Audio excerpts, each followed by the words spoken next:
Welcome to the 2022 Baseballtown Charities Phillies Winter Tour, presented by Liebensberger Funeral Homes.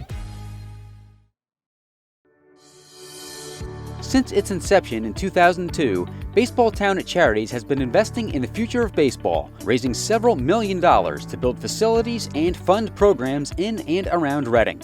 It started with the construction of Gordon Hudak Stadium at Lowers Park, a baseball palace for inner-city boys and girls of the Baseballtown Junior RBI League. It continued with the renovation of Reading's historic Bear Park, and then expanded beyond the city limits to build the Savage 61 Dream Field, a ballpark specially designed for those with physical and cognitive challenges.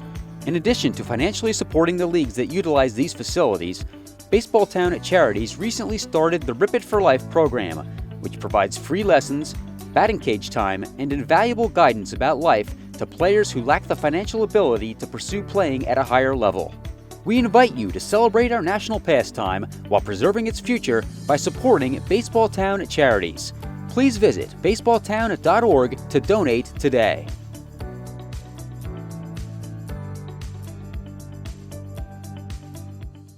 Hey, Fightin Phils fans, welcome to our Baseballtown Charities Phillies Winter Tour. Today I have with me manager Shawn Williams, and we have some exciting news. Shawn is going to be back as our manager for 2022. How are you doing today, Shawn?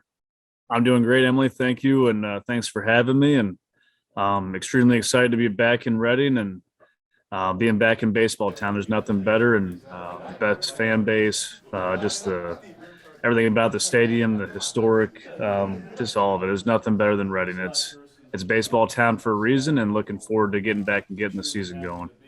It is a really special place, and we can't wait to have baseball back in here this coming summer. What do you think makes AA such a big influential level in a player's career? I think it's kind of it's honestly kind of the turning point for a lot of players.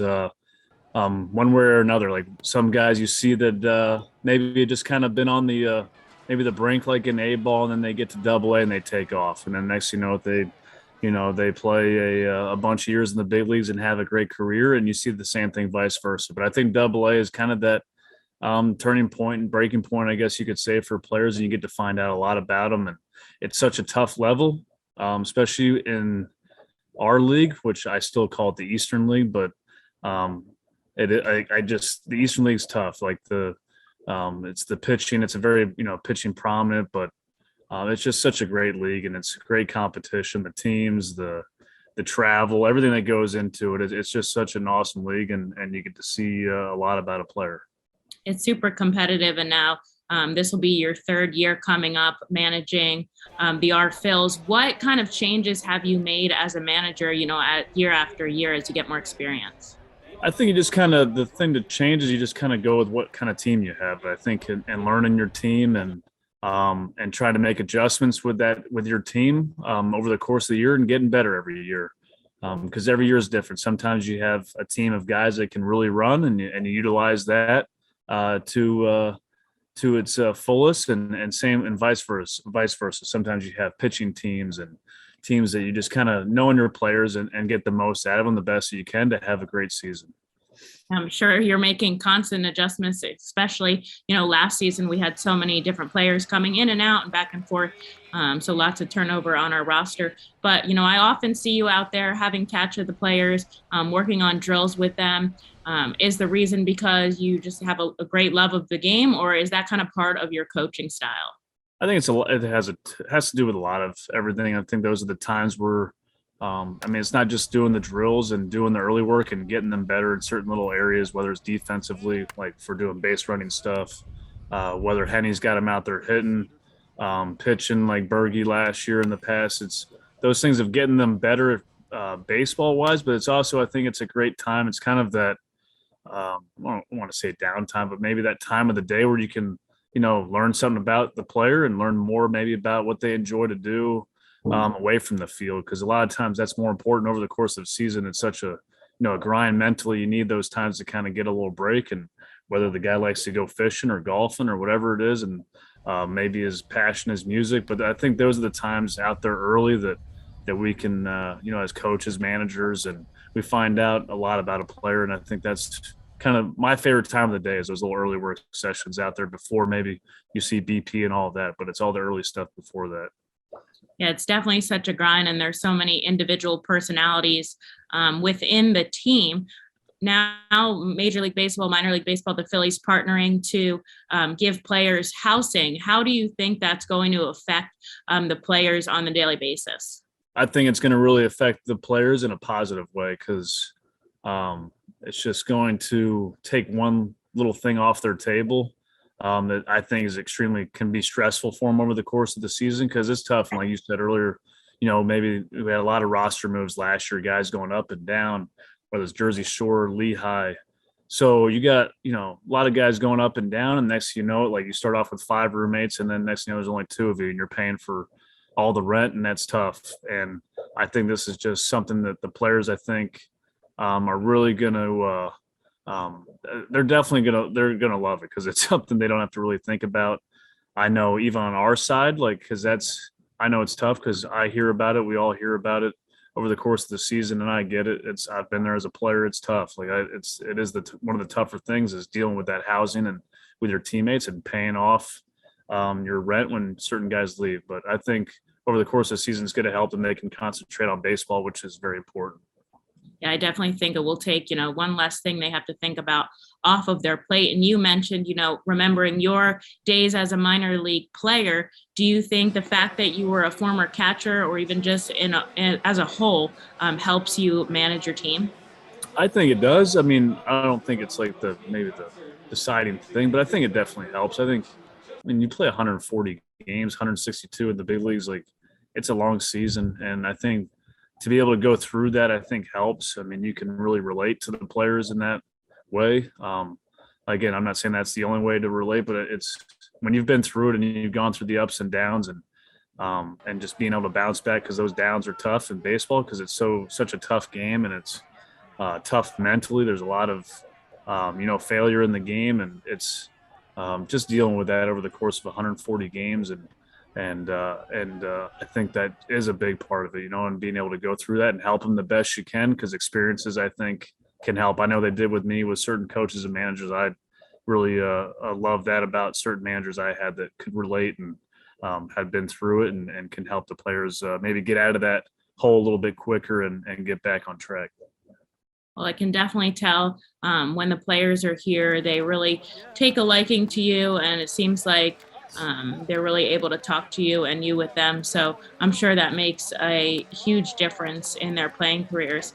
And one thing that's kind of, I don't want to say running joke, but we know, you're always here, first one dressed in your uniform out on the field by 10 a.m. What you thinking with that?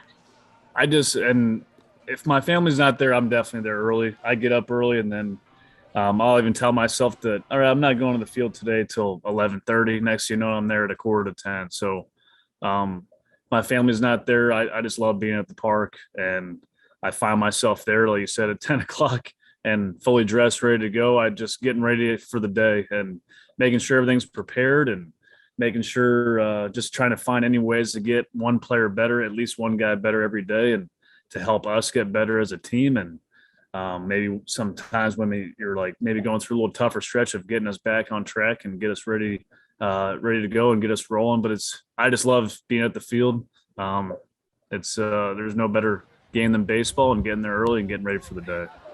Yeah, it's a really special place to play, especially with all the history and the character that this ballpark has. One of the main things that we're known for is our multitude of mascots. So I have to ask, which one is your favorite? I would definitely say the hot dog vendor he's awesome. I do love the mascot band. I always have. Every year that I'm there, and listening to their set list, and they do such a great job. And I remember the first time seeing it, I thought it was the funniest thing I've ever seen, mascots up there playing music. So I think it's a really cool thing. And I love that part of the weekends. And then obviously the hot dog vendors is an exciting part of the game as well. Yeah, it's really unique at the way that Reading is able to incorporate the baseball and the entertainment all in one. We have a couple of morning games on the schedule this year, not as earlier as in the past. How do you feel as a manager, and how do you think the team feels about playing at 11 in the morning? I think I like them. I think they're a good, because they always seem to happen in the middle of the week. So I feel like it kind of helps break up the week. And especially, I'll be honest, as the season gets a little bit later, I think it's even better because it gives them almost, I'm not going to say it's a day off because it's not, but it gives them a little bit of a breather because we get after it, pretty hard and work them hard to where, we're doing so much before the games, and these morning games, all it is you're hitting in the cage, get ready to play, go play a game. And then it kind of gives you 24 hours to rest for the next day. So I like them. I think the players enjoy them when they're done. I mean, I know it's tough getting up and getting going, but in general, I enjoy them. I think it's, like I said, it gives them a little break to a certain degree to get them ready for the following day and get maybe a lot of times I see them get back on track and get going again right after a morning game. So overall, I do like them. Yeah, nice change of pace for both the players and the fans. Fans can come out, they can get a free hot dog and a coffee, take a walk around the warning track, and you kind of can get ready for a full day of baseball. And there's lots of other food here at the ballpark. What would you say is your go-to ballpark food? Ballpark food or in the area? I love the market in the area. Let's go both. Market, okay, markets for sure. Market, the market for sure in the area of Reading. I love the market. My go-to on the weekends, Thursday, Friday, Saturday. Gotta. And then at the field, I am a huge fan of the I just like the French fries there. The curly fries that they have there, I think are outstanding. And probably my favorite thing there. I love the hot dogs there too. I mean, can't go wrong with a hot dog at a baseball game, but hot dog and the French fries. Yeah, the French fries are awesome. And the hot dog, you never know when you can catch one from the crazy hot dog vendor. And hopefully he can get one into the dugout for you this season. So thank you so much for joining me today for the Baseballtown Charities Phillies Winter Tour. And can't wait to have you back in 2022. Thanks a lot for having me, Emily, and looking forward to getting to Reading and getting going. Appreciate it. Can't wait for the season. After losing a loved one, families often wonder what next. You'll find the answer at Leibensberger Funeral Homes. Everyone who walks through our doors is treated with respect and compassion. We take the time to learn about your loved one and celebrate their life with a service that reflects who they really were. Offering 2 locations, ample parking, and a spacious chapel and vestibule. Let our family help your family find peace at Leibensberger Funeral Homes. Thank you for watching the 2022 Baseballtown Charities Phillies Winter Tour, presented by Leibensberger Funeral Homes. Special thanks also to M&T Bank for their continued support of Baseballtown Charities.